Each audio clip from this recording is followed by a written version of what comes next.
लिखने वाले लिख लें और दिखाने वाले दिखा दें, और ये दिखा दें कि आज के इस जलसे में हिंदुस्तान की सारी जमातों की अजीम शख्सियत यहाँ मौजूद हैं। एक सोए हुए शेर को जगाया है तुमने, एक कौम जो सोई हुई थी उसको जगा दिया है। शुक्रिया मोदी साहब। ये कम इख्तिलाफ होते हैं जो ये आपके सामने हजरात बैठे हैं। आप देखिए इन हजरात को, मुख्तलिफ जमातों को रिप्रेजेंट करते हैं, मुख्तलिफ पार्टियों को रिप्रेजेंट करते हैं। हिंदुस्तान में जितने हमले हुए सब हमने बर्दाश्त किया। यहां 10-11 साल से एक तमाशा था, कभी इधर धुआं उठा, कभी उधर धुआं उठा, कभी एक बच्चा लिंच हुआ, कभी किसी का घर जला, कहीं बड़बड़ चला। हम चुप रहे और खामोश रहे। लेकिन ये दीन का मसला आ गया, हमारे मसाजिदों का मसला आ गया, हमारे कब्रिस्तानों का मसला आ गया। शुक्र है और एहसान है पर्सनल लॉ बोर्ड का, उसने आवाज लगाई और बरवक्त आवाज लगाई। हिंदुस्तान की सोई हुई कौम, उसको एहसास हुआ अगर हमारा दीन नहीं तो हमारी दुनिया में वजूद का कोई मानी भी नहीं है। हमने बड़े बड़े मजालिम देखे हैं। मोदी और उनकी सरकार का मकसद क्या है वो अंदाजा कर लें हमसे। हम हिंदुस्तान में वाहिद लोग हैं जो हमेशा हमने झंडे को अपनाया, इस हिंदुस्तान की अजमत को अपनाया, अपने खून को बांटा और फिर हिंदुस्तान की सांझी विरासत को अपनाया। तुम रोज हमारे साथ ये करते हो।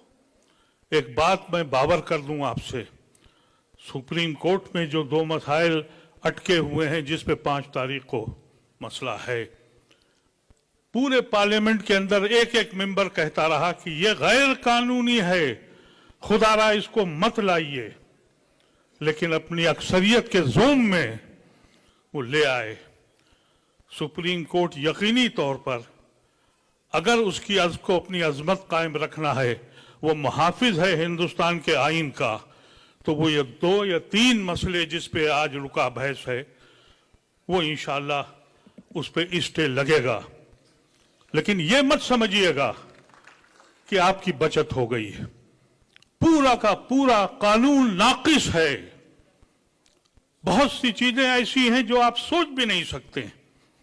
कह दिया कि 12 साल से ज्यादा जिसका कब्जा है वो उसी का हो जाएगा। हमारा यकीन यह है हमारा कि औकाफ की जमीन जब आप अल्लाह के हवाले करते हैं तो वो हमेशा से अल्लाह के हवाले हो जाती है। मैं क्योंकि उस कमेटी में रहा हूं 2013 के जिसमें यह एक्ट बना था, उसका मैं मेंबर था। उस वक्त हम लोगों ने कोशिश की थी कि उन सारी जायदादों को छीना जाए, वापस लिया जाए जिस पे काबिज है हुकूमत हिंद भी, स्टेट गवर्नमेंट भी और हमारे अपने लोगों ने भी कब्जा किया था। अब अगर वो 12 साल से काबिज हैं तो जमीनें उनकी हो गई।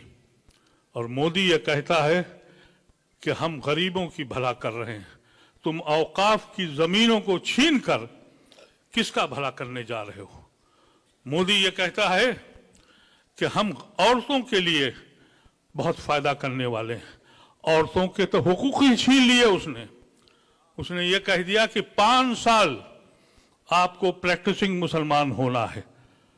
तो ये खवातीन जो अपने घरों में इबादत करती हैं, क्या इनके बुर्के उतार के देखोगे? घरों में घुस के देखोगे कि ये दीन के काम कर रही हैं? उनके हुकूक छीन कर बेशर्मी की तरह बयानबाजी हो रही है। हम समझते हैं बहुत बहुत बड़े लोग शख्सियत आपके बीच में हैं, लेकिन एक बात याद रखिएगा, ये पर्सनल लॉ बोर्ड ने जो आवाज दी है इसके मानी समझिए। ये मत समझिए कि एक मीटिंग आपने कर ली और आप खामोश हो गए। बहुत से हमारे हिंदू भाई ऐसे हैं जो हमारे साथ हैं लेकिन औकाफ को समझ ही नहीं पा रहे हैं। उनको ये अंदाजा ही नहीं हो रहा है। वो समझते हैं कोई ट्रस्ट है, कोई ऐसी संस्था है। उन्हें ये मालूम नहीं है कि औकाफ की जमीन अल्लाह की जमीन है। उसमें खुर्द-बुर्द करोगे तो हम माफ नहीं करेंगे, तुमको याद रखना।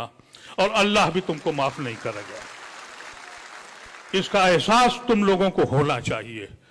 छोटी छोटी मीटिंगें करो अपने मोहल्लों में, अपने कस्बों में, अपने घरों पर, और बुलाओ, उनको बताओ कि ये हमारे कत्ल की साजिश है, हम इस मुल्क में किस तरह रहेंगे, इसका फैसला तुम्हें करना है। तुम्हारे आने वाली नस्लें इस मुल्क में कैसे रहेंगी। जितने हमले हुए हैं हमने बर्दाश्त किया है, लेकिन इससे बड़ा हमला मैंने अपनी जिंदगी में तो नहीं देखा। और आज मैं ये कहना चाहता हूं कि आप तैयार रहें, छोटी मीटिंगें करें, गैर मुस्लिमों के साथ मिलें और अपनी मीटिंगों की इत्तला पर्सनल लॉ बोर्ड को जरूर दें कि हमने यहां मीटिंग करी है, हमने यहां मीटिंग करी है। और ये अफवाह मत फैलाइए कि हम में आपस में इंतशार है। हम यकीनी तौर पर पर्सनल लॉ बोर्ड के हुक्म पे चलेंगे। ये हमारा सबसे बड़ा इदारा है और इस इदारे ने खुल के सामने काम किया है। हम किसी जमात के हों, किसी पार्टी के भी हों, लेकिन हमारी ये जिम्मेदारी बननी चाहिए कि हम अपने इलाके में जा के बताएं कि ये गैर कानूनी चीज है। खुशनसीबी ये है हम लोगों की कि इस मुल्क में गैर मुस्लिम की बड़ी तादाद आपके साथ खड़ी है। ऐसा न हो कि आप इसको हिंदू मुसलमान करके उनको अलग कर दीजिए। ये सांझी विरासत का मुल्क है, ये गांधी और नेहरू का मुल्क है और इसलिए आज वो आपके साथ खड़े हैं। लेकिन अगर आपने उनको रुजू नहीं किया और उनसे बातचीत नहीं करी तो ये हिंदू मुसलमान हो जाएगा जो मोदी चाहता है। इसको आपको बहुत एहतियात के साथ काम करना है। ये बताना है आपको कि ये आईन का मसला है और हमारा ताल्लुक इस मुल्क के आईन से है। हमने जुना को इसीलिए ठुकराया था कि हम मुस्लिम मुल्क में नहीं रहना चाहते थे। हमने लियाकत अली खान को इसीलिए ठुकराया था। हमने नेहरू और गांधी और आजाद को अपनाया था इस संविधान के लिए। हम जुड़े हैं इस संविधान से और अगर इस संविधान को तोड़ देंगे तो हमारे इस लिखने वाले लिख लें और जिसको कहना है वो समझ लें। हम अपने सबसे आगे आपके साथ घूम देंगे, लेकिन हिंदू भाइयों को जरूर बताइए ये सियासी बिल है, कतन सियासी बिल है। हुकूमत जो भी फैसले करेगी आप ये मत समझिए कि एक्ट के बाद सारे मसाइल हल हो जाएंगे। नहीं मेरे अजीजों, नहीं होंगे। ये लड़ाई बहुत जोर लड़नी पड़ेगी, बहुत लंबी लड़ाई है।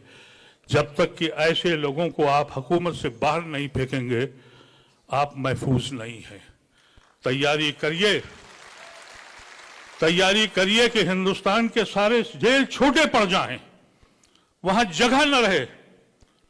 हमारे ऐसे ये सारे हजरात, इन्होंने पर्सनल लॉ बोर्ड की मीटिंग में ये बात कही थी, मैं उसमें था मौजूद। सदर मौसूफ ने कहा था कि अगर जेल जाना पड़ा तो जाऊंगा।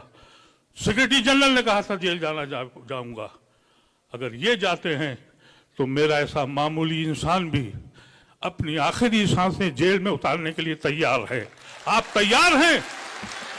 बता दें हिंदुस्तान के लोगों को कि खोई हुई कौम को हाथ छेड़ो मत करो, हमको इतना परेशान मत करो। हम इस मुल्क में इसलिए आए थे कि इस मुल्क को हम ऐसे बनाएंगे जिसका ख्वाब हमारे बुजुर्गों ने देखा था।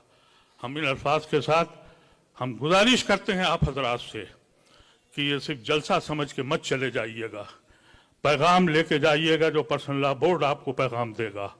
और जो बात मैंने आपसे कही है, एक एक आदमी से अगर टैक्सी पे बैठिए तो टैक्सी वाले को समझाइए। मैं अभी टैक्सी से आया हूं, टैक्सी वाले को समझाता हुआ आया हूं, गैर मुस्लिम था। और जहां भी आप जाएं उससे बताएं कि ये कैसी जालिम हुकूमत है जो हिंदुस्तान को लम्हे लम्हे किस्तों में तोड़ रही है, किस्तों में तोड़ रही है। इस मुल्क को हम टूटने नहीं देंगे। वाखिर दवाना अल्हम्दुलिल्लाह रब्बिल आलमीन।